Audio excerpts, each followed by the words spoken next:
Echa la lona. Está con nosotros ya el tercer alcalde de la zona sur, Óscar Soriano, participando de este gran desfile de nuestras unidades educativas de la zona sur. ¿Cómo estamos ya hasta este momento? ¿Qué desea usted como lo mejor para la noche, señor subalcalde?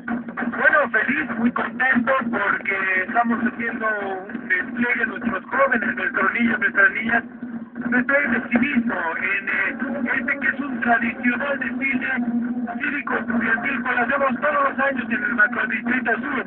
Están con nosotros ahora alrededor de 48 unidades educativas entre fiscales y particulares y estamos reafirmando por el cumpleaños del país, de la patria, nuestro compromiso y nuestra fe de que podemos construir un país mejor y una patria mejor. Y qué mejor con nuestros jóvenes que muestran ese civismo y ese patriotismo desfilando y mostrando también el futuro y el presente de este país.